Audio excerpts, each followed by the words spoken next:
Hello, on se retrouve aujourd'hui pour le journal tricot du mois de mars 2026.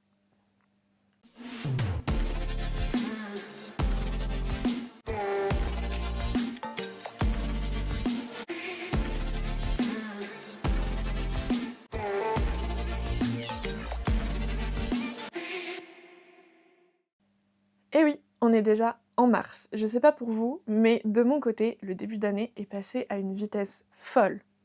Si vous avez vu le dernier journal tricot, celui du mois de février, hem, eh bien tout simplement, je suis actuellement en mono en cours. C'est alors pas forcément la première fois que je suis en mono en cours étant donné qu'au tout début, de ma période tricot, c'était le cas. Mais je suis donc de retour en mono en cours sur un super gilet que j'adore et qui est honnêtement extrêmement prometteur. Donc il s'agit du Majorelle Cardigan de chez Atelier Émilie. Donc la dernière fois, je vous avais montré mon avancée, donc j'en étais au petit marqueur qui est juste là. Et là, vous pouvez voir que j'ai fait à peu près 3 rangs, donc en une semaine, enfin pas 3 rangs, 3 motifs, pardon, 3 motifs de la grille, donc en une semaine. J'ai quand même pas mal tricoté, j'aurais pu tricoter un petit peu plus, euh, mais tout simplement, j'ai préféré aller me balader avec le super retour du soleil qu'on a ici en Occitanie. Au niveau des laines, donc je suis toujours avec mon coloris Bobaton de chez Arco Iris Yarns et le mohair Tilia de chez Filcolana en coloris givre. Donc ce combo est absolument divin. Honnêtement, j'adore, c'est un bonheur à tricoter. La laine de chez Arco Iris, c'est la première fois que je la tricote et franchement, le résultat est absolument dingue. J'aime énormément son travail. Donc on peut voir quand même si j'ai pris un mohair qui est complètement uni, on peut quand même voir bien tout simplement le travail de la laine qui a été fait par la créatrice d'Arco Iris et franchement, j'aime énormément voir ces petites variations. La dernière fois, je vous avais dit que j'étais bientôt à la fin des augmentations et que j'allais pouvoir passer à la suite. Eh bien, tout simplement, ce n'est pas le cas. J'en suis à la moitié des augmentations parce que tout simplement, j'ai mal lu le patron. J'ai été un petit peu fatiguée au moment où j'ai fait mes calculs pour savoir combien de rangs je devais encore tricoter du motif. Et, et donc j'en ai oublié la moitié. Je m'en suis rendu compte tout simplement parce que dans son patron, Atelier Émilie, en fait, à chaque fois qu'il y a des augmentations à faire, elle indique le nombre de mailles finales qu'on doit avoir par section. Et j'ai commencé à compter une section. Je me suis dit, c'est bizarre, il me manque quand même pas mal de mailles. Puis, histoire de vérifier, j'en ai compté une deuxième. Et j'ai relu le patron, effectivement, j'étais pas du tout au bon nombre de rangs pour finir les diminutions. Donc, je vais continuer, enfin ces augmentations, pardon, j'ai dit diminution. Je vais continuer les augmentations jusqu'à avoir le bon nombre de mailles et je pense qu'à ce moment-là, je passerai sur un câble un peu plus grand. Étant donné que c'est un gilet, ça se tricote en aller-retour. Je suis quand même sur un câble circulaire parce que bon, c'est des raglans, il n'y a pas de couture, mais ça se tricote en aller-retour. Je suis sur un câble de 80 normalement, si je me suis pas trompée.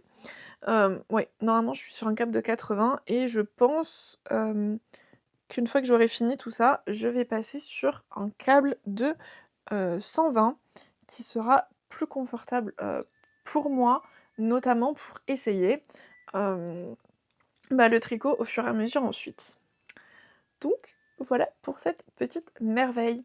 Et une fois que j'aurai donc avancé et fini mes augmentations, je pourrai attaquer le reste du patron, mais aussi monter un autre projet qui sera ma deuxième chaussette choucasse de Gentilles Aiguilles. J'espère pouvoir vous en parler peut-être la prochaine fois qu'on se retrouve. Ce serait chouette que dans une semaine, j'ai fini mes augmentations. on verra, si j'y arrive. Mais en tout cas, j'aime énormément tricoter ce gilet, bleu comme ça égaye, vachement je trouve. C'est plus simple à tricoter que le foncé, on y voit un peu mieux. Mais non, vraiment rien à dire, sur ce patron, il est très bien expliqué. Quand on n'est pas trop fatigué pour lire certaines explications, mais bon, ça arrive de se tromper. L'important, c'est que je m'en sois rendu compte. Hem et donc voilà, je vais continuer cette merveille qui est d'une douceur. Bref, je peux pas vous faire toucher à travers l'écran, mais vraiment, j'adore. On se retrouve, plusieurs semaines plus tard, je dirais même presque un mois, parce qu'on est enfin le mois d'avril est déjà bien entamé, on va dire. Parce que tout simplement, je n'ai pas eu le temps, ni pris le temps de prendre, ma caméra avant. J'ai bien tricoté. Ça faisait une dizaine de jours aujourd'hui que je n'avais pas touché à mes aiguilles. Hem, donc j'avoue que ça fait longtemps que j'ai pas tricoté et que j'ai pas pris ma caméra. Vous allez très vite comprendre pourquoi. Hem, Parce que tout simplement, je déménage. Donc on est en plein déménagement, en plein carton. C'était pas de tout repos le mois de mars. Ça explique aussi pourquoi il n'y aura pas de vidéo couture sur le mois de mars pour les tricoteuses qui regardent aussi mes vidéos couture. Donc voilà un petit peu pour tout ça. Vous verrez dans les prochaines vidéos, le décor sera un petit peu différent, mais pas trop. Mais en tout cas, je ne serai plus au même endroit. Je vous en dirai plus, eh bien, tout simplement dans la prochaine vidéo. Pour revenir à mon tricot, donc j'ai pas mal tricoté, j'étais revenue de mémoire à la fin de la première semaine, du mois de mars et donc j'ai mis un petit marqueur quand, je vous ai eu et depuis j'ai tricoté jusqu'au marqueur qui est là. Donc ça fait quand même pas mal. Ça fait 1, 2, 3, 4, 5, 6, 7, 8, 9, 10 torsades, donc 10 motifs, ce qui est, franchement pas mal pour 3 semaines de tricot. Donc je vous avais expliqué que je monterai un autre projet qui est ma deuxième chaussette Chouka, une fois que, que j'aurai avancé là-dessus, et que j'aurai fini mes augmentations. Je vous préviens, c'est pas le cas. J'ai pas monté ma chaussette Chouka parce qu'étant donné que c'est un peu compliqué avec le déménagement, je préfère avoir un seul projet. Je me concentre dessus et une fois que je serai installée, je verrai pour monter d'autres projets. Au moins comme ça, je me prends pas la tête. Si je veux tricoter, je tricote mon gilet. Donc j'ai fini tout ce qui était augmentation. Donc toute l'augmentation du raglan. Alors là, vous allez rien voir, je pense. Mais donc j'ai fini toute l'augmentation du raglan et j'ai rejoint, donc j'ai séparé, pardon, les manches du corps. Il faut que je reprenne un petit peu, mais voilà. Je pense que vous voyez pas mal là. J'ai séparé les manches du corps, j'ai monté le nombre de mailles indiqué pour la taille que je tricote et donc là, j'ai juste à lire mon tricot, suivre le patron, heu, en tricotant tout simplement en jersey et en faisant les torsades, quand il y en a. Donc il y a des petites, mailles en verre aussi, hem, à faire et franchement, il est très cool. Il se tricote un petit peu tout seul, c'est assez simple. Les torsades rythment quand même bien, bien l'ouvrage, surtout sur cette partie, qui serait autrement tout en jersey. Donc j'ai fait une dizaine de rangs. Je dois en faire beaucoup, beaucoup, beaucoup.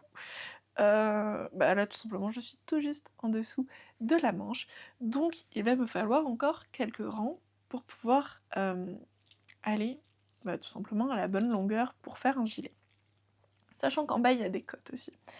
Donc voilà. Pour rappel, oui parce que j'ai oublié de vous rappeler le nom du patron.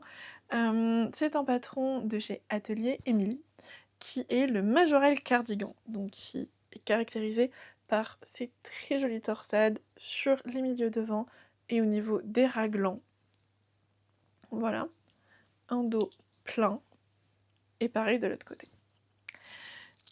Côté laine, j'utilise donc la Tilia de Filcolana pour le mohair, et hop, j'ai enlevé l'étiquette, j'utilise la base Dobby de chez Arcoiris Yarn en coloris beau bâton. Le coloris pour la Tilia, c'est Frost. Ce sont deux couleurs qui vont très bien ensemble, décidément. Elle veut tomber celle-ci. Ce sont deux couleurs qui vont extrêmement bien ensemble. Et tricoter, je trouve que ça a une harmonie toute particulière. Voilà, ça va très très bien ensemble. Et ça fait ce petit effet chiné, mais pas trop, que personnellement j'adore. On continue de voir tout de même le travail de teinture de la créatrice. Et moi j'adore les petits assortiments comme ça, les combos comme ça. Et je sens que c'est un gilet que je vais beaucoup porter. Donc, depuis que j'ai filmé la dernière fois, comme je vous le disais, j'ai beaucoup tricoté et j'ai aussi fait quelques petites bêtises. L'avantage sur ce tricot-là, c'est que les bêtises se voient assez vite. J'ai eu de la chance dans le sens où je n'ai pas fait de bêtises sur mes torsades. Les torsades, c'est un rythme qui est assez rapide, entre guillemets. On fait une torsade, une torsade, une torsade. Donc franchement, déjà le rendu est très très beau. Moi, j'adore ce rendu-là. Et franchement, c'est simple et ça se fait tout seul. Il y a juste à savoir lire le tricot pour savoir dans quel sens on fait la torsade. Et je ne me sers pas du tout du patron bien depuis que j'ai rejoint en rond.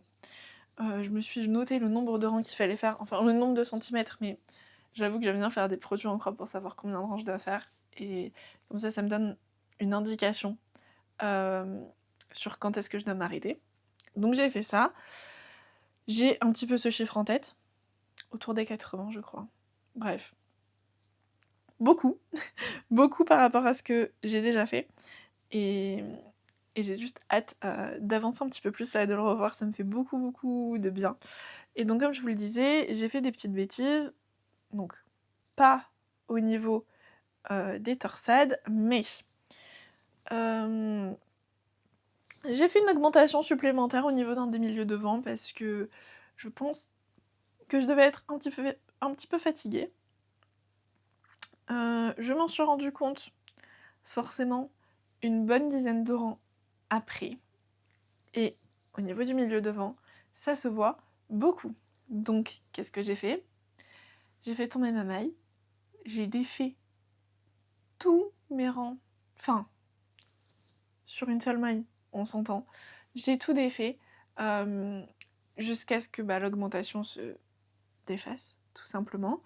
Donc là, vraiment, j'avais aucun risque, entre guillemets, à lâcher la maille parce que ça allait s'arrêter au niveau de l'augmentation que j'avais rajoutée. Et ensuite, j'ai dû répartir l'excédent de fil sur les mailles d'à côté. Donc, étant donné qu'il se tricote en top-down, je pense que ça va être un peu galère à vous montrer, mais ma bêtise était sur ce milieu devant. Je sais pas si à la caméra on voit beaucoup. Mais en tout cas, j'ai vu ma copine Louise de de la chaîne et du compte Instagram Gentilles Aiguilles ce matin, et elle m'a dit que si je ne lui avais pas montré, elle ne l'aurait absolument pas vu. Donc je suis très contente et très satisfaite du choix que j'ai fait parce que c'était pas évident. Je me suis dit, est-ce que je défais la maille au risque de devoir répartir quand même un petit peu de fil, hein, parce que bon, sur 10 rangs, est-ce que ça va se voir? Est-ce que bon, voilà. Et en fait, elle ne l'aurait absolument pas vu, donc je suis vraiment très contente. Ça veut dire que j'ai vraiment bien fait, bien réparé ma bêtise, bien bidouillé. Et non, vraiment, je suis très contente de ça. Et honnêtement, je pense que une fois bloqué, ça ne se verra plus du tout. Parce que là, forcément, je sais où c'est, donc je sais où regarder. Je vois que ça peut être un tout petit peu distendu sur certaines mailles, mais une fois bloqué, ça se verra plus du tout. Et vraiment, j'ai trop hâte. J'ai trop hâte. Et il y avait un autre endroit où je me suis trompée, c'est tout simplement au niveau des raglans. Il y a une augmentation où je n'avais pas fait la bonne méthode. Donc on voyait, enfin ça faisait un petit trou. Donc c'est pareil, j'ai défait jusqu'à l'augmentation, j'ai refait mon augmentation correctement, j'ai remonté ma maille, ni vu ni connu, c'est parfait. Honnêtement, je ne saurais même pas dire où c'était parce que ça ne se voit plus du tout.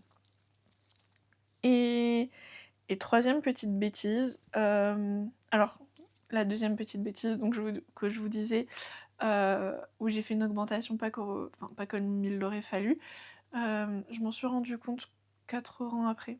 En fait, je me suis rendu compte de cette bêtise-là avant la précédente. Donc j'ai fait les deux en même temps. Parce que au final, une fois que j'ai réparé cette deuxième bêtise, j'avais pas encore réparé la première, et j'ai regardé tout mon tricot et je me suis rendu compte de la première grosse bêtise.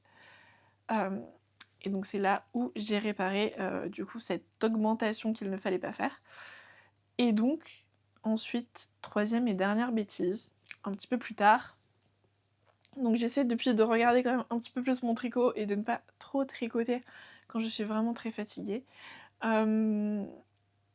Mais donc un petit peu plus tard, je me suis rendu compte que sur une maille, donc je crois que c'était 3-4 rangs au-dessus, en fait il y a une maille où j'avais pas pris le fil de moire. En fait tout simplement. Donc le fil de moire courait sur 2 mailles. Ça c'est pas très joli. Donc j'ai juste défait pour rattraper ça et pour refaire. Donc assez classique. Je suis vraiment super heureuse de pouvoir rattraper mes erreurs comme ça. Merci beaucoup Louise de m'avoir montré cette technique d'ailleurs, que je fais maintenant tout le temps.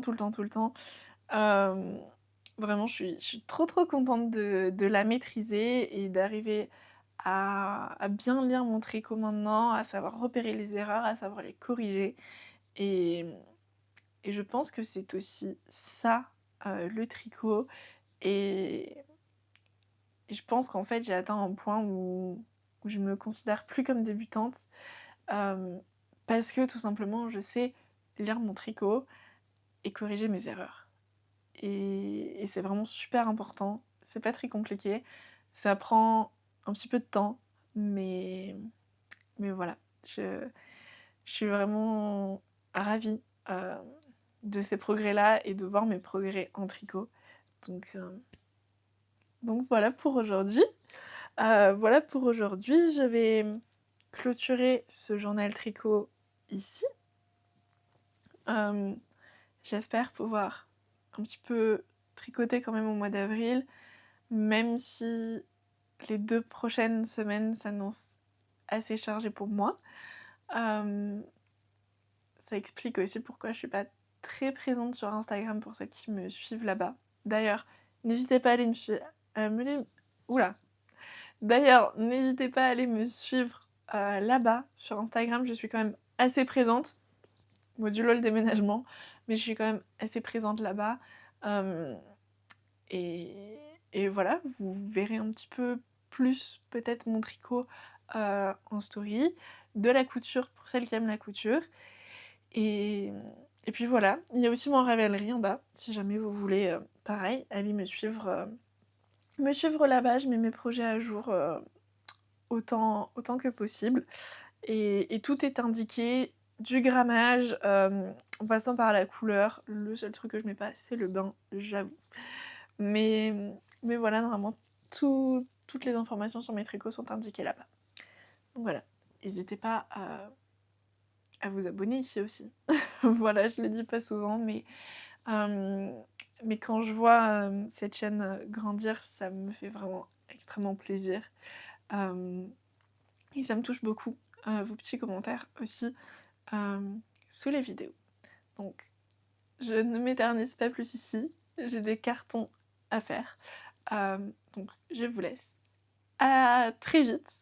Quoi qu'il en soit, je pense que je ferai une petite vidéo À la fin du mois d'avril, vous n'aurez pas mon avancée semaine par semaine parce que ça risque d'être un petit peu compliqué, mais à la fin du mois d'avril, je ferai une petite vidéo pour vous montrer ce que j'ai tricoté et où en est ce gilet.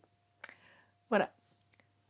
Passez une bonne journée au moment où vous regardez cette vidéo, une bonne soirée si vous la regardez le soir. Profitez du soleil et du beau temps qui revient, ça fait vraiment très plaisir. Et surtout, tricotez bien. Allez, salut!